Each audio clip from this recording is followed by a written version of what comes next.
चुनाव में आप एक तरफा भारतीय जनता पार्टी आजसू की एनडीए की सरकार बनाने जा रहे हैं, इसके लिए भी आपको मैं बधाई देना चाहता हूं।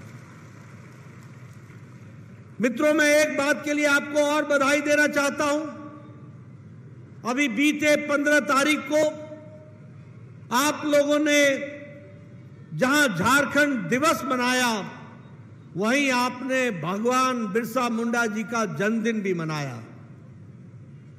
ये झारखंड की पहचान, ये 15 नवंबर श्रीमान अटल बिहारी वाजपेयी जी ने झारखंड को एक राज्य के रूप में स्थापित करने में अपना योगदान किया था। मैं उस महान आत्मा को याद करते हुए आज ये गौरव से बोल सकता हूं कि झारखंड बनाने में एनडीए का, भारतीय जनता पार्टी का बहुत बड़ा योगदान है और वो भारत रत्न श्रीमान अटल बिहारी वाजपेयी जी के कर कमलों द्वारा हुआ था। उसी तरीके से माननीय हमारे प्रधानमंत्री श्रीमान नरेंद्र मोदी जी ने 15 तारीख को आदिवासी गौरव दिवस के रूप में देश में मनाने का तय किया। यह आदिवासी गौरव दिवस भगवान बिरसा मुंडा के जन्मदिन से जुड़कर यह इस बात को बताता है कि भारत सरकार के मन में हमारे ओबीसी भाई, हमारे आदिवासी भाई, जिनको मुख्य धारा से पिछड़ने में कांग्रेस ने कोई कसर नहीं छोड़ी थी, उनको मुख्य धारा में लाने का काम आज मोदी जी के नेतृत्व में एनडीए की सरकार कर रही है। यह भी हमको ध्यान में रखना चाहिए। आज जब मैं यहां पर आया हूं तो मैं पिछड़ा वर्ग के बारे में भी चर्चा करना चाहता हूं। आजकल Rahul Gandhi OBC OBC OBC की चर्चा कर रहे हैं, संविधान की पुस्तक लेकर के घूम रहे हैं और कह रहे हैं कि उनको बड़ी ओबीसी की चिंता है। मैं पूछना चाहता हूं कि जब मंडल कमीशन की रिपोर्ट आई थी तो राहुल गांधी जी, आपकी पूज्य दादी जी उस पर क्यों बैठी रही? क्यों उस पर एक्शन नहीं लिया गया और क्यों इंतजार किया गया कि जब केंद्र में वीपी सिंह की सरकार बनी, जिसको समर्थन भारतीय जनता पार्टी ने दिया था, जब हमारी सरकार का समर्थन मिला तब मंडल कमीशन लागू हुआ और ओबीसी को आरक्षण का दर्जा दिया गया। आज आप ओबीसी के चैंपियन बन रहे हो, पिछड़ा वर्ग के चैंपियन बनना चाहते हो। बताओ मुझे, राजीव गांधी फाउंडेशन में कितने ओबीसी के सदस्य हैं? बताओ मुझे, सोनिया गांधी के यूपीए की सरकार के दौरान नेशनल एडवाइजरी कमेटी में जिसकी चेयरमैन श्रीमती सोनिया गांधी थी, उसमें कितने ओबीसी थे? और मुझे बताओ, कांग्रेस पार्टी के राहुल गांधी जी, आपके कांग्रेस वर्किंग कमेटी में कितने ओबीसी हैं? मैं गौरव के साथ कह सकता हूं कि आज मोदी जी के नेतृत्व में चलने वाली भारत सरकार में 27 ओबीसी मंत्री हैं, 27 ओबीसी मंत्री हैं। मैं ये भी गौरव के साथ कह सकता हूं कि अगर बैकवर्ड कमीशन को, पिछड़ा वर्ग के कमीशन को अगर किसी ने संवैधानिक दर्जा दिया तो वो किसी और ने नहीं दिया, वो श्रीमान नरेंद्र मोदी जी ने दिया। ये भी हमको ध्यान में रखना चाहिए।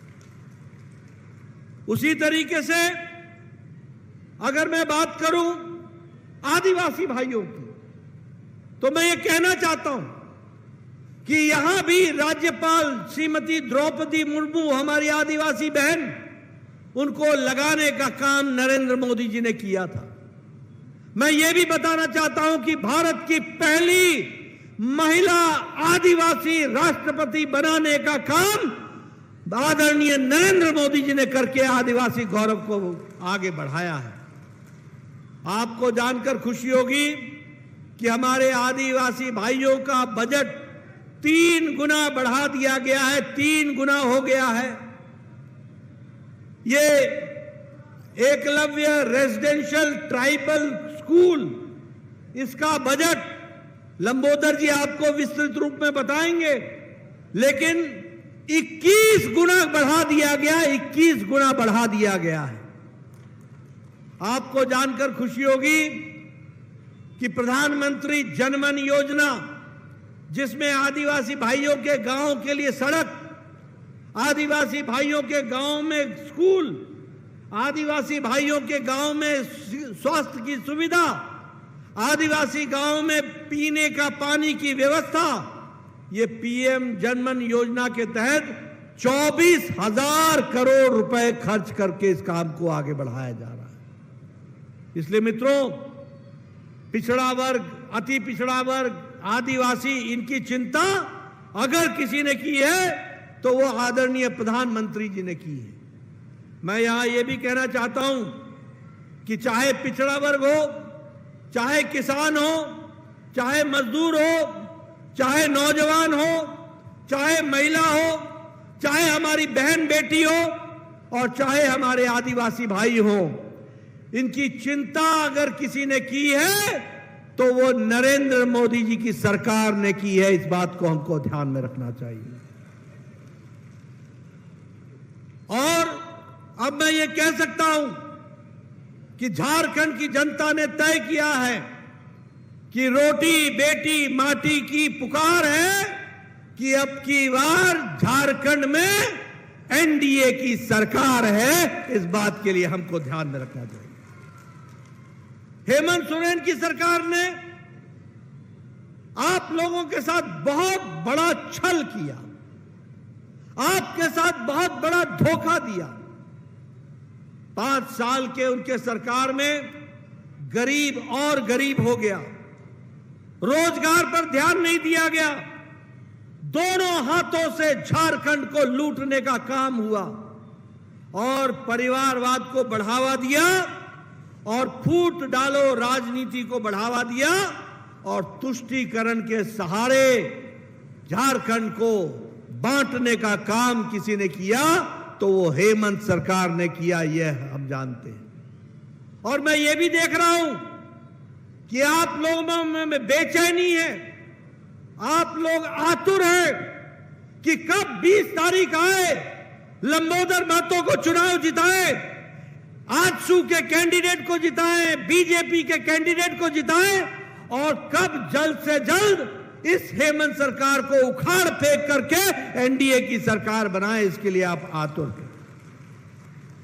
मित्रों, मैं यहां आपसे यह भी कहना चाहता हूं कि विकास के दृष्टि से, हर दृष्टि से कोशिश हुई है कि हम सभी वर्गों का ध्यान रख करके हम देश को आगे ले जाने में काम करें। यहां मैं आपसे एक बात और भी करना चाहता हूं।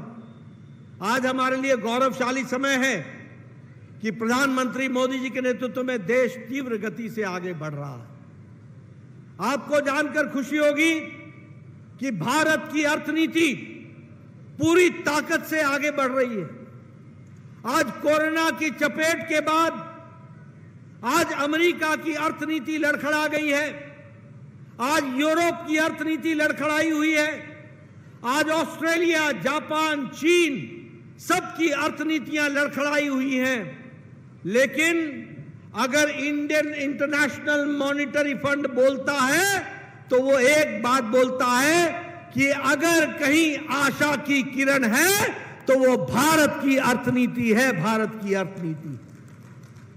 आपको जानकर खुशी होगी कि भारत का अर्थव्यवस्था मोदी जी के नेतृत्व में जो 11वें नंबर पर खड़ा था, उसने लंबी छलांग लगाकर हमारे ब्रिटानिया को, ब्रिटेन को, जिसने हमको 200 साल राज किया, उसको पछाड़कर भारत की अर्थनीति और भारत की अर्थव्यवस्था 11वें नंबर से छलांग लगाकर 5वें नंबर की अर्थव्यवस्था बन गई, 5वें नंबर की अर्थव्यवस्था।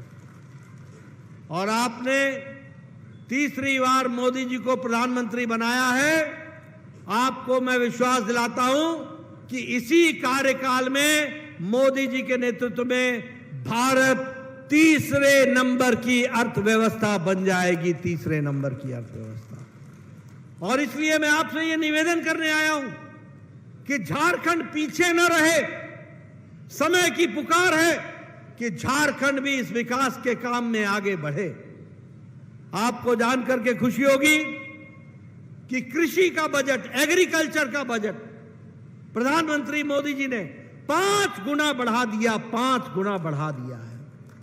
आपको जानकर खुशी होगी कि आज इस्पात में भारत जो चौथे नंबर पर खड़ा था, आज दूसरे नंबर पर खड़ा हो गया है।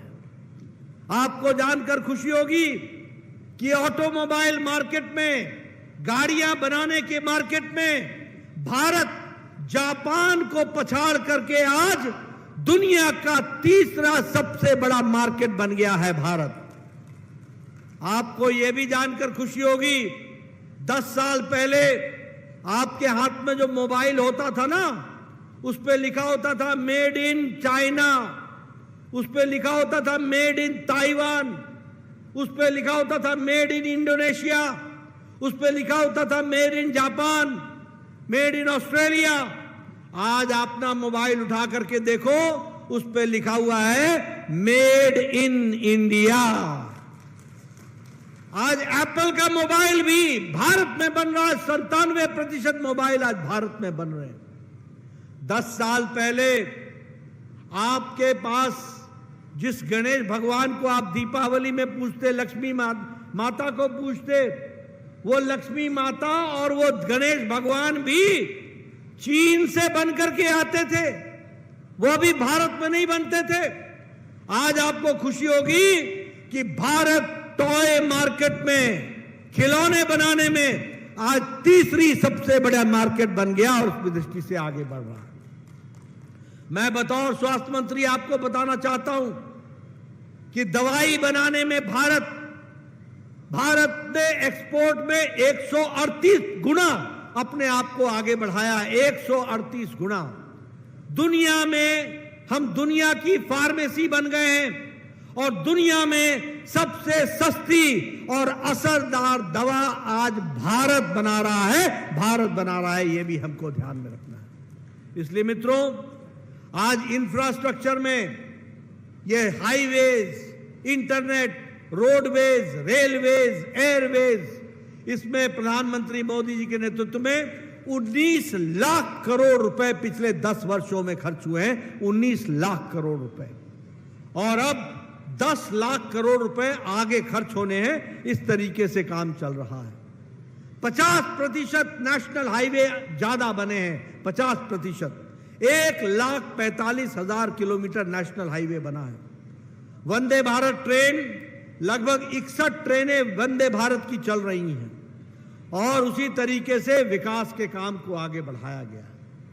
मित्रों, मैं एक बात और बताना चाहता हूं आपको कि भारत की गरीबी, मैं नहीं बोल रहा हूं, नीति आयोग बोल रहा है कि भारत की गरीबी आज 25 करोड़ लोग गरीबी की रेखा से निकल करके मध्य इनकम के ग्रुप में आ गए, गरीबी की रेखा से वो निकल गए हैं। यानी 25 करोड़ लोग, 140 करोड़ के देश में 25 करोड़ के लोगों को गरीबी से निकालने का काम नरेंद्र मोदी जी की सरकार ने किया। यह भी हमको ध्यान में रखना चाहिए। और यह कैसे हुआ, यह कैसे संभव हुआ है? यह इसलिए संभव हुआ है कि मोदी जी के नेतृत्व में आज 80 करोड़ की जनता को 5 किलो गेहूं या 5 किलो चावल और 1 किलो दाल मुफ्त देने का काम मोदी जी कर रहे हैं। इसलिए आज कोई भूखा नहीं है, सबको भोजन की व्यवस्था दी जा रही है। और मैं आपके सामने आंकड़े रखना चाहता हूं। 80 करोड़ में 2.6 लाख यानी 2 करोड़ 6 लाख हमारे झारखंड की जनता है, जिनको 5 किलो गेहूं और 5 किलो चावल मिल रहा है। और बोकारो में 13 लाख लोगों को 5 किलो गेहूं या 5 किलो चावल दिया जा रहा है। इसलिए कोई भूखा ना रहे, यह व्यवस्था प्रधानमंत्री मोदी जी ने की है। आयुष्मान भारत में 55 करोड़ लोगों को, और उस 55 करोड़ लोगों में 28 लाख परिवार यहां झारखंड के हैं जिनका मुफ्त इलाज के लिए, गंभीर बीमारी से लड़ने के लिए मोदी जी की तरफ से हर साल 5 लाख रुपए का हेल्थ कवर दिया जा रहा है, 5 लाख रुपए का। और आपको जानकर खुशी होगी कि मोदी जी ने यही 29 अक्टूबर को दिल्ली से आयुष्मान भारत में उन सभी लोगों को जोड़ लिया है जिसकी उम्र 70 साल से ऊपर की है। वो कोई भी व्यक्ति, कोई भी बहन, कोई भी बुजुर्ग, किसी भी आमदनी का, किसी भी जाति का, किसी भी धर्म का और किसी भी आय का, हर को जिंदगी, जीवन के अंतिम सांस तक, 70 साल से लेकर अंतिम सांस तक हर साल 5 लाख रुपए का गंभीर बीमारी से लड़ने के लिए इलाज की व्यवस्था की गई है। यह प्रधानमंत्री मोदी जी ने किया है। इसलिए अब कोई इलाज से वंचित नहीं होगा। बाईपास कराना हो, किडनी का ऑपरेशन कराना हो, लिवर का ऑपरेशन कराना हो, घुटने का ऑपरेशन कराना हो, अपेंडिसाइटिस का ऑपरेशन कराना हो, हार्ट का ऑपरेशन कराना हो, कोई भी व्यक्ति 70 साल से ऊपर का जो होगा उसका जिंदगी मुफ्त इलाज मोदी जी की तरफ से होगा। इस बात की हमको व्यवस्था की गई है और इसीलिए हम 25 करोड़ लोग गरीबी की रेखा से बाहर निकाल लिए गए। प्रधानमंत्री आवास योजना में 4 करोड़ घर बने, 4 करोड़। आपके 18 लाख मकान झारखंड में बने हैं और 82,000 मकान आपके बोकारो में बने हैं। लंबोदर जी, आपके इलाके में 82,000 मकान बोकारो में, बोकारो जिले में बने हैं। इस बात को हमको ध्यान में रखना होगा। मैं यहां यह भी बताना चाहता हूं, मैं एमएलए था 1993 में। मैं बार बार दीपक प्रकाश को भी बताता हूं और लंबोदर जी को भी। मेरा वीडियो मेरे पास आता था। आप भी झारखंड से एडमिनिस्ट्रेटिव सर्विस में रहे हैं, आपको भी ध्यान में होगा। मेरा वीडियो मेरे पास आके बोलता था, नड्डा साहब आपको इंदिरा आवास योजना में एक पंचायत में 2 घर मिले हैं, बताओ ये घर किसको दूं? मैं बोलता था, भैया वीडियो, ये घर तू ही रख ले, मैं क्या करूंगा? 1 अनार 100 बीमार, मैं किसको दूंगा और किसको नहीं दूंगा? आज मोदी जी ने 4 करोड़ मकान बना करके दिए, 4 करोड़। एक पंचायत में 30-30, 40-40 मकान बने हैं। और मैं फिर से आपको बताता हूं कि 18 लाख मकान झारखंड में बने हैं और 82,000 मकान बोकारो में बन करके मोदी जी ने दिया है। इस बात को हमको ध्यान में रखना है। और अभी तीसरी बार जब प्रधानमंत्री बने तो पहली कैबिनेट में मोदी जी ने कहा है कि 3 करोड़ घर और बनाएंगे, 3 करोड़ घर, ताकि कोई गरीब कच्चे मकान के नीचे न सोए, पक्के मकान की व्यवस्था हो। यह संकल्प लेकर के मोदी जी ने इस काम को आगे बढ़ाया। इसलिए 25 करोड़ लोगों को गरीबी से बाहर निकालने का काम किया। हमारी बहनें बैठी हैं, आप जानते हैं, स्वच्छ भारत के तहत इज्जत घर बनाने का काम, शौचालय बनाने का काम हमारे मोदी जी ने किया। 11 करोड़ शौचालय बने और 41 लाख शौचालय झारखंड में बने। 41 लाख।